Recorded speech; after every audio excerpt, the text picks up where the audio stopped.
Argentina সমর্থকদের বলতে দেখা যায় খেলার মধ্যে ধর্ম টেনে আনবেন না।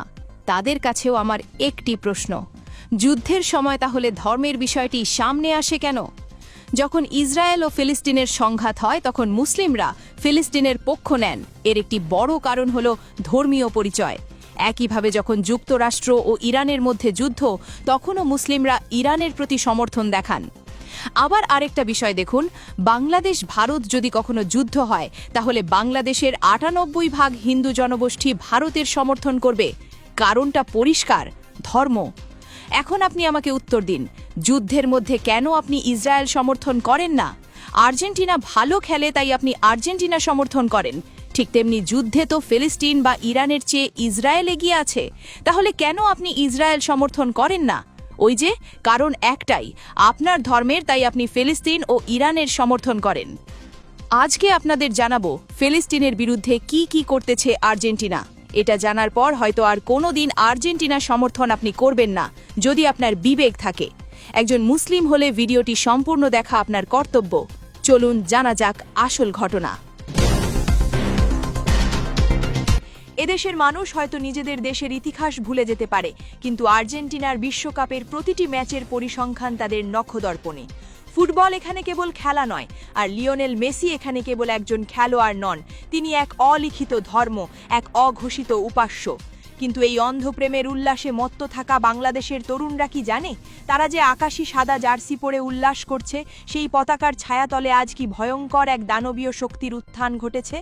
তারা কি জানে যে দেশের জয়ে তারা চোখের জল ফেলে, সেই দেশ আজ কাদের কাঁধে হাত রেখে ফিলিস্তিনিদের শিশুদের রক্ত নিয়ে হোলি খেলছে? দৃশ্যপট বদলানো যাক। ঢাকারি চায়ের দোকান থেকে হাজার হাজার মাইল দূরে আটলান্টিকের ওপারে যুক্তরাষ্ট্রের নিউ ইয়র্ক শহরে এক অভিজাত মিলনায়তন। সেখানে কোনো ফুটবলের বাঁশি বাজছে না, সেখানে চলছে বিশ্ব রাজনীতির এক ভয়ঙ্কর দাবার চাল। আর সেই মঞ্চে দাঁড়িয়ে আর্জেন্টিনার প্রেসিডেন্ট অর্থাৎ লিওনেল মেসির দেশের রাষ্ট্রপ্রধান এমন এক ঘোষণা দিচ্ছেন, যা শুনলে যে কোনো বিবেকবান মানুষের শির দাঁড়াবে, শীতল স্রোত নেমে যাবে। শুরু হতে যাচ্ছে এক চরম মনস্তাত্ত্বিক কষাঘাতের গল্প, যা প্রতিটি আকাশী সাদা সমর্থকের আত্মসম্মানকে মাটিতে মিশিয়ে দেবে। নিউ ইয়র্কের ইয়েশিবা ইউনিভার্সিটি ইহুদিবাদী দর্শন এবং পশ্চিমা রক্ষণশীলতার এক অন্যতম প্রধান স্নায়ুকেন্দ্র। এই বিশ্ববিদ্যালয়ের আলো ঝলমলে মঞ্চে আজ যিনি দাঁড়িয়ে আছেন, তার উস্কো খুস্কো চুল আর বন্য চোখের দৃষ্টি তাকে আর 10 জন রাষ্ট্রনেতা থেকে আলাদা করে রেখেছে। তিনি হাবিয়ে মিলেই, নিজেকে অ্যানার্কো ক্যাপিটালিস্ট বা কট্টর নৈরাজ্যবাদী পুঁজিবাদী হিসেবে পরিচয় দেওয়া আর্জেন্টিনার বর্তমান প্রেসিডেন্ট। তার সামনে বসে আছেন বিশ্বের শীর্ষস্থানীয় ইহুদি নেতা, রাব্বি এবং ধনকুবেররা। হাবিয়ে মিলেই যখন মাইক্রোফোনের সামনে দাঁড়ালেন, তখন পুরো হলরুমে পিনপতন নীরবতা। তিনি গলা খাকারি দিয়ে যা বললেন, তা আন্তর্জাতিক রাজনৈতিক অঙ্গনে এক বিশাল বোমার মতো ফাটল। আমি গর্ববোধ করি। মিলেইয়ের কণ্ঠস্বর ছিল তীক্ষ্ণ এবং দাম্ভিক। ইসরায়েল ও ইহুদি জনগণের প্রতি আমার সমর্থন আগের মতোই অটুট রয়েছে। এই অবস্থান থেকে আমি কোনোভাবেই সরে আসব না। আর আজ আমি নিজেকে বিশ্বের সবচেয়ে বড় জায়নবাদী রাষ্ট্রপ্রধান হিসেবে ঘোষণা করছি। দর্শকদের গগনবিদারী করতালিতে ফেটে পড়ল পুরো মিলনায়তন। আর্জেন্টিনার রাষ্ট্রপ্রধান, যে দেশটিকে বাংলাদেশের কোটি কোটি মানুষ অন্ধের মতো ভালোবাসে, সেই দেশের সর্বোচ্চ নেতা আজ নিজেকে সবচেয়ে বড় ইহুদিবাদী হিসেবে গর্ব ভরে ঘোষণা করছেন। যে মুহূর্তে ফিলিস্তিনের হাজার হাজার ফিলিস্তিনি শিশু, নারী ও বৃদ্ধকে ইসরায়েলি বাহিনী নির্মমভাবে হত্যা করছে, যে মুহূর্তে পুরো বিশ্ব ইসরায়েলের এই বর্বরতার বিরুদ্ধে রাস্তায় নেমেছে, ঠিক সেই মুহূর্তে আর্জেন্টিনার প্রেসিডেন্ট তেল আবিবের পাশে দাঁড়িয়ে তাদের পিঠ চাপড়ে দিচ্ছেন। তিনি শুধু সমর্থন দিয়েই থামেননি, তিনি এই সমর্থনকে এক ধর্মীয় উন্মাদনার পর্যায়ে নিয়ে গেছেন। হাবিয়ে মিলেই শুধু নিজেকে জায়নবাদী বলেই থামেননি, তিনি এর পেছনে এক গভীর ধর্মীয় ও দার্শনিক ব্যাখ্যাও দাঁড় করিয়েছেন, যা শুনলে তার অন্ধ আনুগত্যের মাত্রা পরিষ্কার বোঝা যায়। তিনি দাবি করেন, পশ্চিমা সভ্যতার পুরো ভিত্তিটাই গড়ে উঠেছে ইহুদিদের ধর্মগ্রন্থ তাওরাত এবং বাইবেলের 10টি আদেশের ওপর। তার মতে জীবন, স্বাধীনতা এবং ব্যক্তিগত সম্পত্তির মতো আধুনিক বিশ্বের যত মৌলিক অধিকার রয়েছে, তার সবই এসেছে ওই ইহুদিবাদী দর্শন থেকে। তার কথায় এক ধরনের হিপনোটিক বা সম্মোহনী সুর ছিল। তিনি বাইবেলের এক্সোডাস বা মিশর থেকে ইসরায়েলিদের বেরিয়ে আসার ঘটনার কথা উল্লেখ করেন। তিনি বলেন, ইসরায়েলিদের ওই যাত্রাতেই স্বাধীনতার মূল ধারণা লুকিয়ে আছে। এই ধর্মীয় মূল্যবোধগুলোই পশ্চিমা সভ্যতার বিকাশের ভিত্তি তৈরি করেছে। তাই ইসরায়েলের সাথে কোনো ধরনের আপোষ করার প্রশ্নই ওঠে না। মিলের কথার অর্থ, এর কথার অর্থ হল, ফিলিস্তিনের মাটিতে যা কিছুই ঘটুক না কেন, যত রক্তই ঝরুক না কেন, আর্জেন্টিনা সব সময় ইসরায়েলের পক্ষে থাকবে। কারণ তারা এটিকে নিছক কোনো রাজনৈতিক বিষয় হিসেবে দেখছে না, তারা এটিকে একটি পবিত্র যুদ্ধ বা হোলি ওয়ার হিসেবে নিয়েছে। কট্টর উদারতাবাদী চিন্তাবিদ হান্স হারমেন হোপে যখন মিলের এই উগ্র ইসরায়েলপন্থী অবস্থানের তীব্র সমালোচনা করেছিলেন, তখন মিলেই তাকে স্টেপ তাচ্ছিল্য ভরে উড়িয়ে দেন। তিনি স্পষ্ট জানিয়ে দেন, ইসরায়েলের প্রতি সমর্থন জানাতে তিনি গর্ববোধ করেন এবং কোনো সমালোচনায় তাকে টলাতে পারবে না। তিনি নিয়মিত ইহুদি ধর্মের শীর্ষ নেতাদের সঙ্গে পরামর্শ করেন এবং রাষ্ট্র পরিচালনার ক্ষেত্রে তাদের কাছ থেকে দিক নির্দেশনা নেন। এক কথায়, আর্জেন্টিনা আজ পরিণত হয়েছে ইসরায়েলের এক বিশ্বস্ত দাসে। এখন প্রশ্ন হলো, এই ভূ রাজনৈতিক নোংরা খেলার সাথে লিওনেল মেসির কি সম্পর্ক? কেন বাংলাদেশের আকাশী সাদা ফ্যানদের এই গল্প পড়ে লজ্জিত হওয়া উচিত? সম্পর্কটা এখানেই যে মেসি কেবল একজন খেলোয়াড় নন, তিনি হলেন আর্জেন্টিনার অফিসিয়াল কালচারাল অ্যাম্বাসেডর বা সাংস্কৃতিক দূত।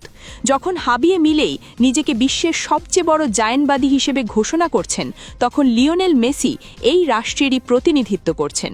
বাংলাদেশের যে তরুণেরা শুক্রবার জুম্মার নামাজের পর গাজার মজলুম মুসলমানদের জন্য চোখের জল ফেলে ফিলিস্তিনের পতাকা হাতে নিয়ে ইসরায়েলের বিরুদ্ধে স্লোগান দেয়, তারাই আবার শুক্রবার রাতে মেসির জয়ে আনন্দে মিষ্টি বিলায়। এর চেয়ে বড় হিপোক্রেসি বা ভণ্ডামি আর কি হতে পারে? একটু ইতিহাসের পাতা উল্টানো যাক। লিওনেল মেসির সাথে ইসরায়েলের সম্পর্ক আজকের নয়। 2018 সালে জেরুজালেমে আর্জেন্টিনা এবং ইসরায়েলের মধ্যে একটি প্রীতি ম্যাচ হওয়ার কথা ছিল। সে সময় ফিলিস্তিনিদের তীব্র প্রতিবাদে ম্যাচটি বাতিল হয়, কিন্তু মেসি বা আর্জেন্টিনা ফুটবল অ্যাসোসিয়েশনের ইসরায়েল প্রীতি তাতে একটুও কমেনি। মেসি যখন ইসরায়েলে যান, তখন তিনি হাসি মুখে ইহুদিদের পবিত্র দেয়াল ওয়েলিং ওয়ালে গিয়ে মাথায় কিপা, ইহুদিদের ঐতিহ্যবাহী টুপি পরে প্রার্থনা করেন। তার সেই ছবি সারা বিশ্বের ইসরায়েলি মিডিয়া গর্বভরে প্রচার করে। ইসরায়েলের ধনকুবের এবং স্পন্সরদের সাথে মেসির বিলিয়ন ডলারের ব্যবসায়িক সম্পর্ক। যে ইসরায়েলি স্টার্টআপগুলো ফিলিস্তিনিদের ওপর নজরদারি করার প্রযুক্তি বানায়, তাদের অনেকের সাথেই পরোক্ষভাবে জড়িয়ে আছে পশ্চিমা কর্পোরেট বিশ্ব, যাদের ব্র্যান্ড অ্যাম্বাসেডর স্বয়ং লিওনেল মেসি। আর গাজার শিশুরা যখন বোমার আঘাতে ছিন্ন ভিন্ন হয়ে যাচ্ছে, তখন এই ফুটবল দেবতার মুখ থেকে কি একটি শব্দও বের হয়েছে? ফিলিস্তিনের পক্ষে কি একটি সহানুভূতিমূলক পোস্ট তিনি দিয়েছেন? না, তিনি চুপ। কারণ তিনি জানেন তার দেশের প্রেসিডেন্ট হাবিয়ে মিলেই ইসরায়েলের সবচেয়ে বড় বন্ধু। তিনি জানেন তিনি নীরব থেকে মূলত ইসরায়েলের এই বর্বরতাকেই সমর্থন দিয়ে যাচ্ছেন। আর আমরা বাংলাদেশের বোকা ফ্যানরা সেই নীরব বিশ্বাসঘাতকের ছবি বুকে ধারণ করে রাস্তায় ঘুরে বেড়াচ্ছি। বাংলাদেশের প্রতিটি আর্জেন্টিনা সমর্থকের আয়নার সামনে দাঁড়িয়ে নিজেদের প্রশ্ন করা উচিত, আমরা আসলে কাদের সমর্থন করছি? আপনি যখন বাজার থেকে 1000 টাকা দিয়ে একটি আর্জেন্টিনার অফিসিয়াল জার্সি কেনেন, আপনি যখন তাদের স্পন্সর করা পণ্যগুলো কেনেন, তখন সেই অর্থের একটি অংশ আর্জেন্টিনার অর্থনীতিতে যুক্ত হয়। আর সেই অর্থনীতি আজ পরিচালিত হচ্ছে এমন এক প্রেসিডেন্টের দ্বারা, যিনি নিজেকে গর্বভরে সবচেয়ে বড় ইহুদিবাদী বলে দাবি করেন। ভাবতে পারেন, আপনি এমন একটি দেশের পতাকা আপনার বাড়ির ছাদে ওড়াচ্ছেন, যে দেশ প্রকাশ্যে ঘোষণা দিয়ে ইসরায়েলের পক্ষে দাঁড়িয়েছে, যে ইসরায়েল প্রতিদিন আপনার ফিলিস্তিনি ভাই বোনদের রক্তপান করছে। আপনি সেই ইসরায়েলের সবচেয়ে ঘনিষ্ঠ মিত্র দেশের জাতীয় দলের জয়ে উল্লাস করছেন। আমাদের আবেগ কতটা অন্ধ হলে আমরা এই সহজ সমীকরণটা বুঝতে পারি না। আমরা বলি খেলাকে রাজনীতির সাথে মেশাবেন না, কিন্তু মিলেই কি খেলাকে রাজনীতির বাইরে রেখেছেন? তিনি তো আর্জেন্টিনার রাষ্ট্রপ্রধান হিসেবেই এই ঘোষণা দিয়েছেন। যখন পুরো আর্জেন্টিনা ইসরায়েলের পাশে দাঁড়িয়েছে, তখন আপনি কিভাবে আকাশী সাদা জার্সিকে শুধু খেলা বলে চালিয়ে দেবেন? এই দ্বিচারিতা, এই মেরুদণ্ডহীনতা আমাদের পুরো জাতিকে বিশ্বের সামনে এক হাস্যকর বস্তুতে পরিণত করেছে। ফিলিস্তিনিরা যখন দেখে যে বাংলাদেশের মানুষ তাদের জন্য কাঁদছে, আবার পরক্ষণে ইসরায়েলের সবচেয়ে বড় মিত্রদেশ আর্জেন্টিনার জয়ের রাস্তায় নেমে নাচানাচি করছে, তখন তারা আমাদের এই সস্তা আবেগ নিয়ে কী ভাবে? মেসি হয়তো অনেক বড় ফুটবলার, তার বায়ের জাদু হয়তো মোমনীয়, কিন্তু একজন মানুষের একটি দেশের নীতি ও মানবতার বিরুদ্ধে যখন দাঁড়ায়, তখন সেই জাদুকে বর্জন করার মতো সাহস কি আমাদের নেই, নাকি আমাদের বিবেক ওই ফুটবলার জার্সির কাছে চিরকালের জন্য বন্ধক রাখা হয়ে গেছে? আর যদি আপনি একজন সত্যনিষ্ঠ মানুষ হন, তবে আপনার বুকে ওই আকাশী সাদা জার্সিটা একটা জ্বলন্ত কয়লার মতো বিঁধতে বাধ্য। ভাবুন সেই দৃশ্যটার কথা। ফিলিস্তিনের কোনো এক ধূলিসাৎ হওয়া হাসপাতালের নিচে চাপা পড়ে আছে একটি 5 বছরের শিশু, তার শরীরে রক্ত, চোখে আতঙ্ক, তার মাথার উপর দিয়ে উড়ে যাচ্ছে ইসরায়েলি ড্রোন। আর ঠিক সেই মুহূর্তে আটলান্টিকের ওপারে আর্জেন্টিনার প্রেসিডেন্ট হাভিয়ে মিলেই ইহুদি রাব্বিদের সাথে শ্যাম্পেনের গ্লাস হাতে নিয়ে ইসরায়েলের বিজয় কামনা করছেন। আর সেই একই সময়ে আপনি ঢাকার রাস্তায় দাঁড়িয়ে আর্জেন্টিনার জয় আতশবাজি ফোটাচ্ছেন। এই দৃশ্যপাট কি আপনার বিবেককে একটুও দংশন করে না? আপনার কি একবারও মনে হয় না যে আপনি আসলে ওই ফিলিস্তিনি শিশুটির হত্যাকারীদেরই পরোক্ষভাবে উদযাপন করছেন? আর্জেন্টিনা প্রেসিডেন্ট যখন বলছেন পাশ্চাত্য সভ্যতার ভিত্তি হল ইহুদি আদেশ, তখন তিনি মূলত ফিলিস্তিনিদের অস্তিত্বকেই অস্বীকার করছেন।